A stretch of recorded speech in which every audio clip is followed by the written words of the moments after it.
La primera casa que yo me acuerdo que viví no fue la casa donde vivíamos cuando yo nací.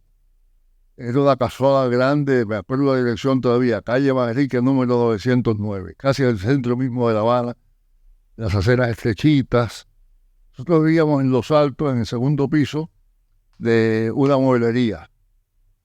Y la mueblería prácticamente tenía todo el piso de abajo, así que casi toda la cuadra, toda la manzana, eran terrazas conectadas unas con otras. Tenía un patio tremendo allí para pasear y todo eso. Había una ventana de la oficina de mi papá para donde podíamos salir y estábamos en el techo y podíamos caminar toda la manzana aquella. Y digo eso porque esa casa tiene mis primeros recuerdos, una casa grandísima. Yo no sé ni, tengo que pararme a contar cuántos cuartos. Yo sí me acuerdo que había un pasillo tan ancho que yo de muchachito andaba en bicicleta y me iba en el pasillo y daba la vuelta y podía volver para atrás sin tener que pegarme de la bicicleta. Así que no eran 4 pies de pasillo, era una cosa grande. Pero la razón por la cual digo eso es porque en mi casa siempre había gente. Claro, estábamos nosotros 4, ¿verdad? Mis padres, mi hermano y yo. Pero siempre había gente porque en las dos familias, tanto mi mamá como mi papá, eran mi papá por su lado con sus hermanos y hermanas y mi mamá con sus hermanas, especialmente los hermanos, no tanto, pero las hermanas sí, pues eran como la cabeza del grupo. Eh, eh, y cuando había gente que tenía alguna dificultad o que no tenía dónde vivir o que había perdido el trabajo, pues venían a vivir con nosotros y en casa siempre había mucha gente. Y la gente que había era interesante porque estaba un tío mío, el hermano de mi papá, que era corrector de pruebas de escrita. Así que en casa eso era una cosa que me interesaba mucho. El otro tío, el esposo de la hermana de mi papá, de mi mamá, era escritor de anuncios. Él se dedicaba a escribir publicidad, material de publicidad. Mi papá era periodista, editor de un periódico, novelista, y seguía en el trabajo que tenía siempre él en el Departamento de Agricultura, que ya mencioné antes. Mi mamá, claro, que era profesora de literatura española. Y digo todo eso porque detrás tuvimos otra gran bendición. No había televisión, no había teléfono inteligente, y bruto tampoco. Teníamos un teléfono, ya yo me acuerdo que trajeron el primer teléfono. Pero eso quería decir que después que terminábamos de comer nos quedábamos en la mesa sentados a conversar. Y casi siempre acabamos hablando de palabras, de cómo se dice, palabra aquella. Porque esa era la gente que estaba allí, todos se dedicaban a eso. Mi papá se sentaba a un extremo de la mesa y detrás había un mueble que tenía 3 libros. La Biblia en el medio, el diccionario de la academia al otro lado y la gramática de la academia allí. Y esas eran los últimos ensayos del Tribunal Supremo de todas las discusiones. Llegaba a haber una discusión cualquiera y entonces salían allá y un tío mío sacaba esta ley, este reglamento de la academia y el otro tío decía, no, pero mira, pero el diccionario dice otra cosa, y esa era la conversación que había siempre. De manera que cuando mi esposa salía y dice, tú en lugar de sangre tienes tinta. La única cosa que yo preferiría ahora es que en lugar de tinta pues tengo ahora toner de impresión de computadora, ¿verdad? Porque lo usamos ahora. Pero es verdad que yo me crié en un ambiente en que todo era eso, ¿verdad? Yo le hablo a la gente de ahora de los aparatos que se usaban entonces para imprimir, una cosa que llamaba el linotipo. Tomaba un cuarto entero para preparar una página de papel. Y la gente ni sabe ni qué es eso. La gente piensa que no, era una cosa bien adelantada, ¿no? Eso vino después. Lo que usábamos era el linotipo. Pero era todo escribir, hablar de palabras, qué es lo que las palabras quieren decir, cómo se manejan y todo eso. Y claro, eso iba combinado con el trabajo de mi papá, que les dije antes, que él quería hacer era divulgarle al pueblo, a los campesinos, de menos estudios, mostrarles cómo usar cosas que los científicos sabían. Y yo me acuerdo haber estado en casa, sentado allí, mi papá, en esa época los muchachos estaban siempre, españoles también, no siempre a jugar allá. Hay un silloncito, me sentaba allí. y estaban todos los mayores, mi papá, mi mamá, 2 o 3 científicos, hablando de algo, diciendo algo que yo no entendía. Mi papá le decía, mire, profesor fulano, usted lo que quiere decir es esto, ¿verdad? Y se lo explicaba. Y entonces yo entendía. Y a mí eso me impresionaba mucho, que yo no podía entender a aquellos científicos, pero yo podía entender, gracias a mi papá, yo podía entender lo que los científicos decían. Esa era la tarea de mi papá. Y eso para mí fue importante porque me acuerdo que un día, yo salía creo que en 3er grado, 4.er grado, por ahí, claro, con ese ambiente, yo sabía todos los signos de puntuación, cómo se usaban, cómo se usaban las cláusulas subordinadas, qué relación debía haber entre cláusulas subordinadas, yo qué sé cuántas cosas. Y la maestra del grado que fuera nos enseñó la asignación y yo escribí un ensayo. Y la maestra viene y me da un 100. Yo muy contento, voy con aquel papel, un montón de comentarios de la maestra, muy bueno, qué bueno está esto. Me voy con aquel papel y se lo doy a mi papá. Va a decir la agarra, lo mira, lo lee poquito a poco, lo va leyendo, se queda pensando, me mira y me dice,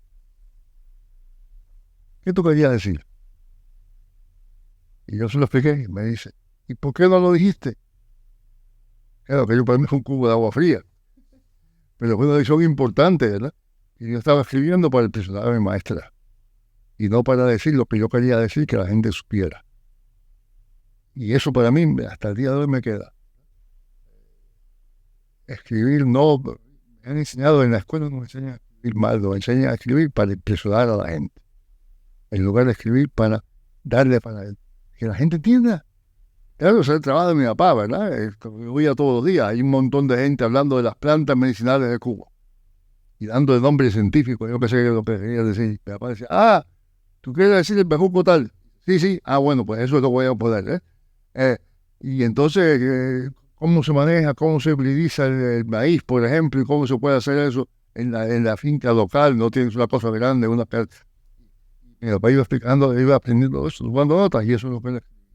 Así que para mí eso fue, después cuando más tarde empecé a escribir, pues esa era el paradigma que yo tenía.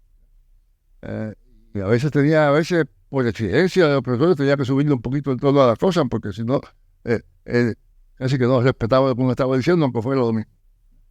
Así que eso me quedó siempre como una cosa dentro, ¿verdad? Yo le dije al principio que se me pasó enseguida, ¿verdad? Porque mi tío era corrector de pruebas, el otro era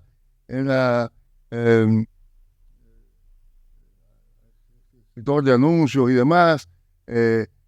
Mi mamá era profesora de literatura. La hermana de ella, que vivía también con nosotros, que se casó allí en la finca, en la casa nuestra, había tanta gente que siguieron viviendo con nosotros, nació la 4ª hija. Vivíamos todos ahí en aquel casón. Pero pasaron algunas cosas interesantes que yo puedo mencionar, que me recuerdo hasta el día de hoy. Un día mi papá iba a salir, no había nadie, estábamos nada más que en mi casa, mi hermano, marido que yo, 5 años, nuestro primo hermano y yo. Y mi papá dijo, mira, yo voy a salir ahora, pero están vestidos limpios, tienen que estar limpios, pueden jugar si quieren, pero porque vamos a salir en cuanto yo me llegue. Y a que esté más limpio le voy a dar un centavo. Se fueron.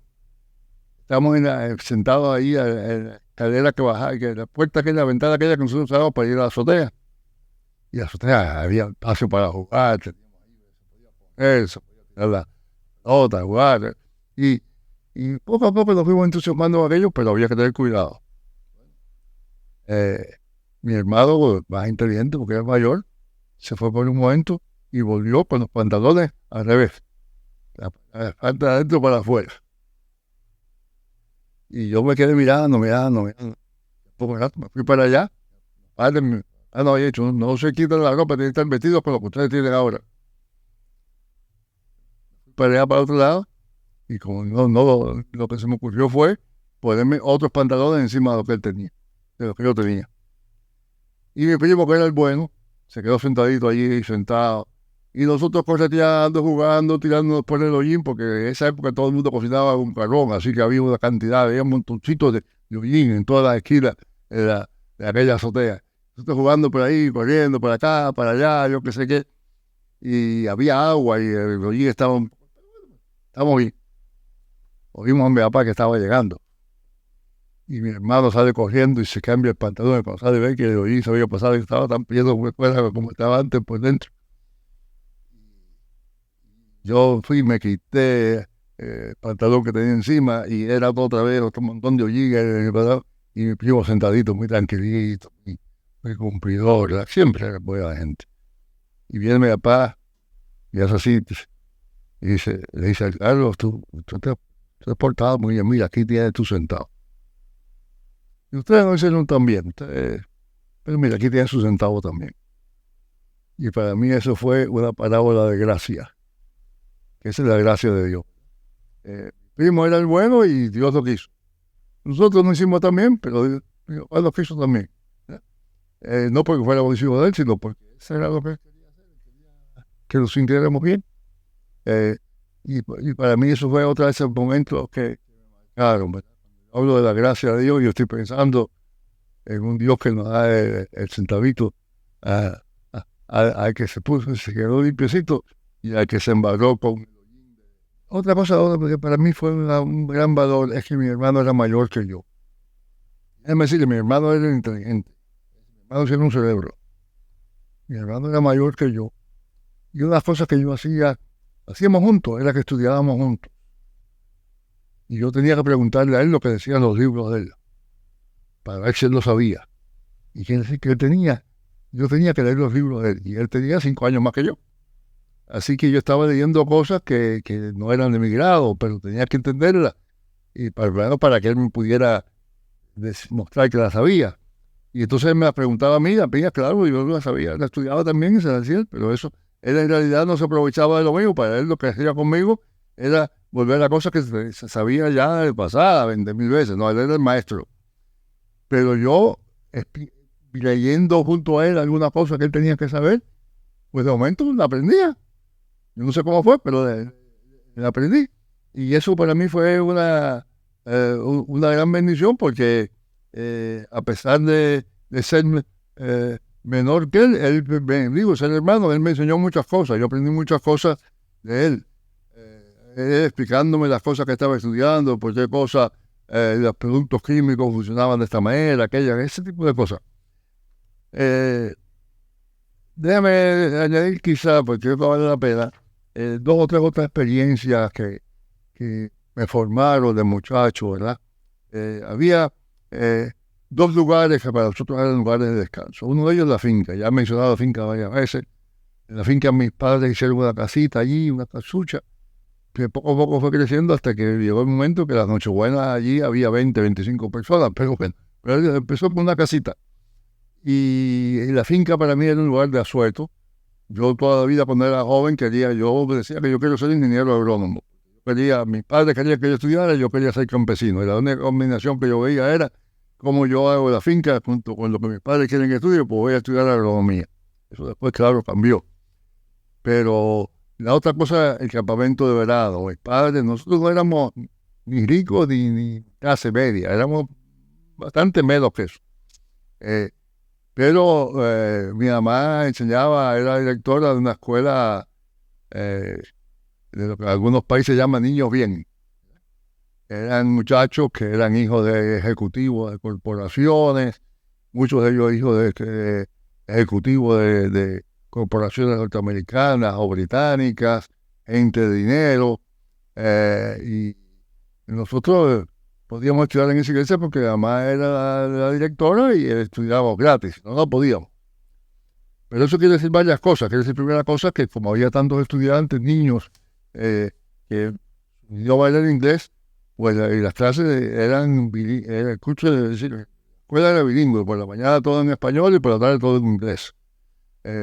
Y eso quiere decir que nos ayudó a aprender un poco de inglés. Pero además de eso, mis padres, para que nosotros, más que nada para que tuviéramos la experiencia, ellos traían todos los veranos, traían a los Estados Unidos a un campamento de verano en Carolina del Norte, traían un grupo de esos muchachos que podían pagar, y con lo que sacaban de eso veníamos nosotros también, y eran nuestras vacaciones de verano, veníamos al campamento de verano. Y para mí esos 2 lugares, la finca y el campamento, tuvieron una un impacto grande porque me han gustado siempre los espacios abiertos, la naturaleza, poder mirar aquí, miro de la ventana de la oficina, miro para el patio, para mí eso es una bendición. Durante la pandemia, para mí, ir al patio y recordar la fin, aquel campamento, espacio abierto, siempre fue un alivio en un tiempo tan difícil y tantas preocupaciones.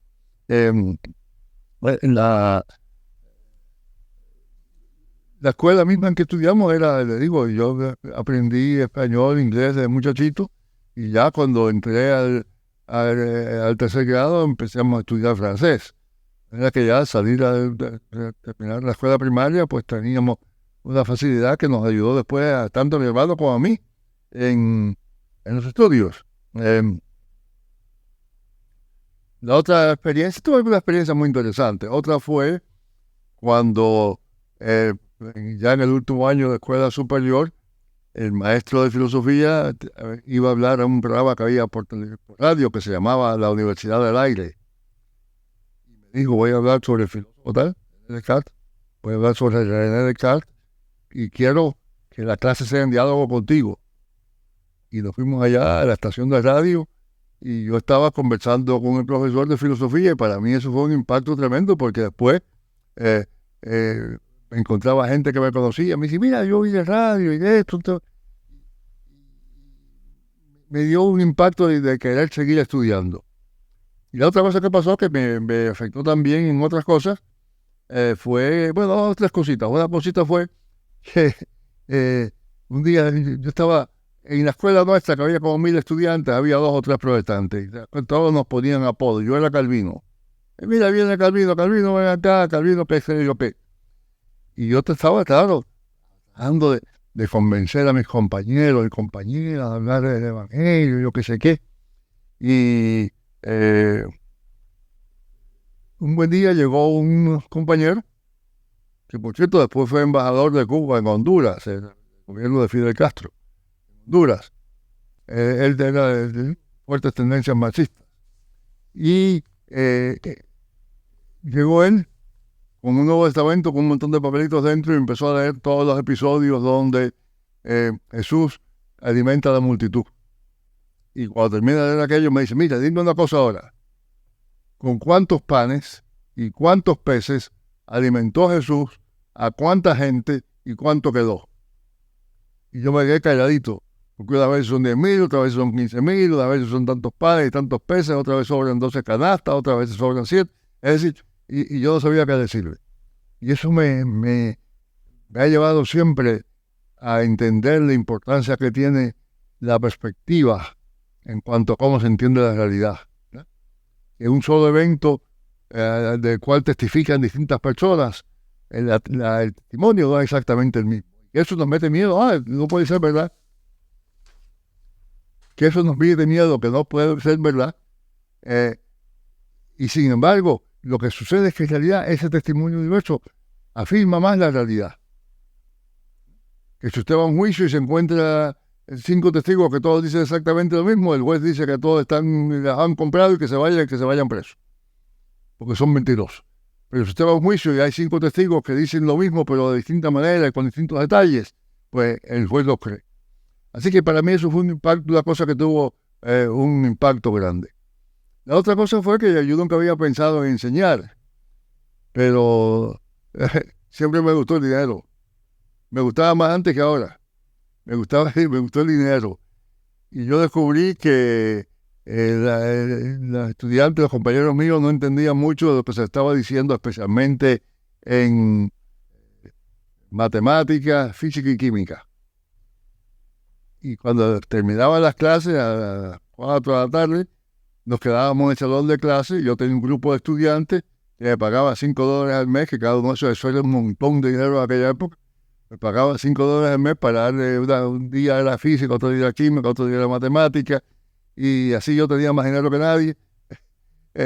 Y para mí eso me llamó la atención porque venían los estudiantes a hacerme preguntas y dije, bueno, a mí quizás me gustaría enseñar algún día. Y en eso quedamos, ¿verdad? Me gradué,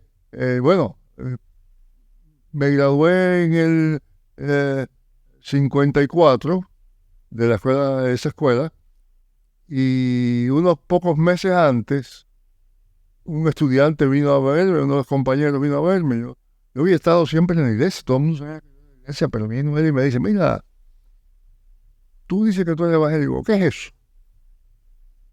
Y yo digo, ven para acá, y nos sentamos en la biblioteca a hablar, que no se suponía que se hiciera, pero yo lo estamos haciendo, y ya la escuela era clases. Ven acá, vamos a hablar de qué es lo que tú estás diciendo. Y yo me senté ahí con él. Y claro, yo había oído el sermón evangelístico típico 20.000 veces. Yo sabía los puntos principales que siempre le decían a uno, ¿verdad? El pecado, la deuda, el pago de Jesús, etcétera, etcétera. Y yo le dije a él lo que había oído muchas veces. Y para sorpresa mía funcionó. Ya que el joven empezó a venir a la iglesia, se convirtió, llegó a ser pastor, estudió otro día, después estudió estudios más avanzados y todo eso. Y yo dije, mire, esto funciona, esto es verdad. Y de manera que en cierto modo, en aquella conversación el que se convirtió no fue solamente él, fui yo también. Y por eso siempre me ha gustado el capítulo 10 de Hechos, ¿verdad? Donde Cornelio se convierte, pero Pedro también tiene sus cambios de quién él era y todo eso. Así que una cosa que me ha interesado mucho siempre es cómo al compartir el Evangelio uno mismo lo recibe. Y ha sido otra de las cosas que ha sido pero muy importante para mi vida. Cuando ya estaba terminando y iba a hacer estudios más avanzados en la universidad, yo estaba pensando en hacer estudios de física, especialmente. Estaba pensando venir a la Universidad de los Estados Unidos, acá en los Estados Unidos. Pero en ese momento, en ese tiempo, con este muchacho y con otros compañeros y demás, empecé a involucrarme mucho más, que siempre había estado, pero ahora mucho más activamente y demás en la vida de la iglesia, en el estudio de la Biblia, en la oración, y recibí el llamado al ministerio. Y me fui al seminario. Claro, yo conocí el seminario porque mi hermano, que había estado estudiando leyes antes que yo por un par de años, había recibido el llamado también y estaba en el seminario, estaba terminando, estaba ya a punto de terminar, y yo fui allá cuando él estaba en su último año. Y ahí empieza otro capítulo de esa vida que en realidad para mí es interesante, pero no sé si será interesante para otras personas. Espero que algo puedan sacar de eso.